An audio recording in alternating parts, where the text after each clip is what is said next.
Eu mencionei, né, que esse tópico está intimamente ligado com o tópico seguinte e o subsequente, então eu vou explicar por quê. Aqui nesse tópico com um nome curioso, que não é um nome familiar para nós brasileiros, né, o tópico Brighton Rock Law é uma metáfora, né? Eu descobri isso checando aqui, e está subindo o vídeo para o YouTube, mas a gente pode ver aqui, uma pesquisa no Google, que rock, né, Brighton Rock é uma expressão ambígua no YouTube, ou melhor, no Wikipedia, desculpem, e o último verbete aqui, ele faz referência a esse doce, é um doce à base de açúcar, doce de confeitaria, que aqui fala um pouquinho do processo produtivo, e tem, dentro dessa categoria, digamos assim, de doces, tem um que é feito na cidade de Brighton, na Inglaterra, que é uma cidade praiana, e explica que esse doce é muito vendido em cidades onde tem resort praiano. E aí tem essa cara. E por que ela faz essa metáfora? E tem essa cara aqui. É porque o doce é feito à base de açúcar, e aí parece que o processo produtivo envolve um tubo, né? E aí nesse cilindro eles fazem atravessar essa anilina, ou esse conteúdo que permite fazer escrita, né? Então, quando você vê uma face, você vê o texto escrito, por exemplo, Marcelo, e se você virar ao contrário, você vai ver também Marcelo só que escrito ao contrário, porque ele atravessa todo o conteúdo. Por que eu estou falando isso? Porque aqui, nesse tópico, ela pretende sugerir que essas perspectivas tradicionais, típicas da teoria do direito, tem essa pretensão. Não chega a ser uma característica, mas tem a pretensão de dar conta de qualquer tipo de situação ou circunstância da vida social que possa ser caracterizada como direito, né? Então ela fala aqui, por exemplo, que a norma fundamental do Kelsen e a regra de reconhecimento do Hart, né, tentam conceitualizar a ideia de validade do direito em todas as manifestações práticas do direito. Entretanto, né, primeiro, ela vai falar que não tem uma narrativa mestre, isso é impossível, né? Mas ela fala o seguinte: se posição, perspectiva, espaço e autoridade são variáveis em uma teoria do direito, não são constantes, ela está pensando em termos bem teóricos mesmo, o resultado será a variabilidade conceitual ilimitada. Então ela sustenta que essa ideia de que um conceito único do direito, né, com as características que a gente já mencionou no primeiro capítulo também, né, da estatalidade do direito, a pretensão de abarcar e o fato de a estatalidade do direito ser, digamos assim, totalizante, né, responder a todo o fenômeno do jurídico, né, responder por tudo que é jurídico, na visão dela isso é absolutamente impossível. E aí ela dá alguns exemplos aqui, que eu não vou ler, só para não cansar vocês também, né? Mas está no texto, ela dá alguns exemplos que desafiam esse arquétipo estatal.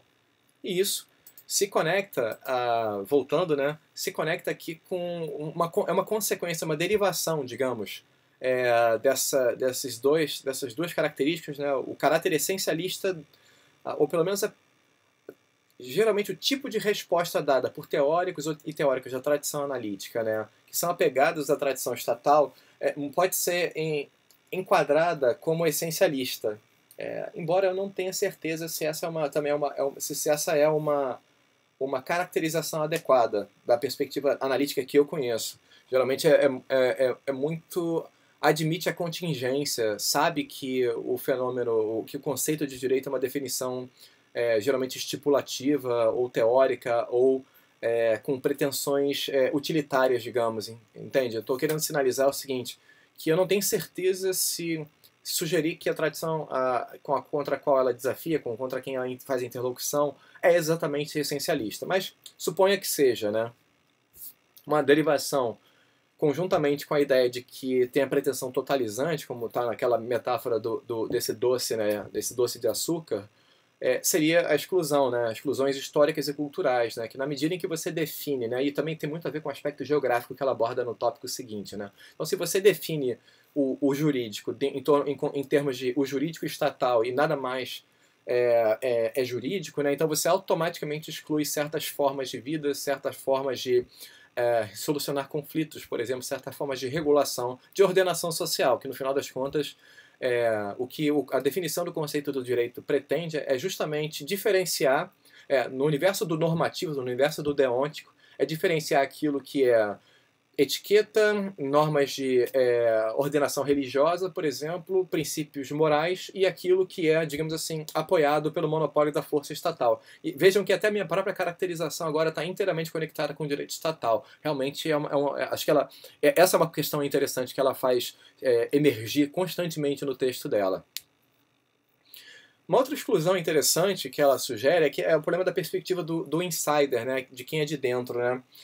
Ela fala que, tradicionalmente, quem escreve sobre, quem articula ideias sobre o direito é um ou uma pesquisadora que pratica o direito em alguma medida. Ou é um filósofo do direito inteiramente treinado nesse domínio disciplinar, né, e ela, nos tópicos adiantes, ela defende a ideia de que o disciplinar tem esse caráter não só de demarcação de zona do conhecimento, mas também de disciplina do comportamento, então, geralmente, o insider é essa pessoa, ou também um praticante do direito. O próprio Hart, se não me falha a memória, foi um advogado, né? Ele, depois da guerra, advogou durante um tempo. Lógico, ele tinha uma formação muito sólida na parte da filosofia, ele escrevia sobre causalidade, se não me falha a memória, mas ele depois saiu do campo da prática jurídica e foi para o campo da filosofia jurídica, né?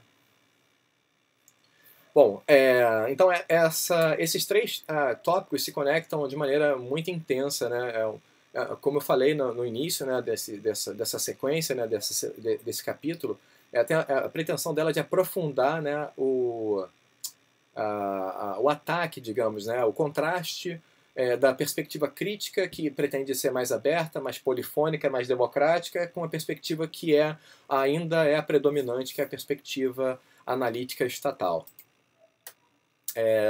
Depois ela vai fazer uma articulação aqui com a ideia de que o direito, nessa tradição, ele é reificado, ele é transformado numa coisa, como se tivesse uma agência, né, uma capacidade de pensar e de enunciar coisas, e que essas coisas enunciadas tivessem algum tipo de materialidade, né?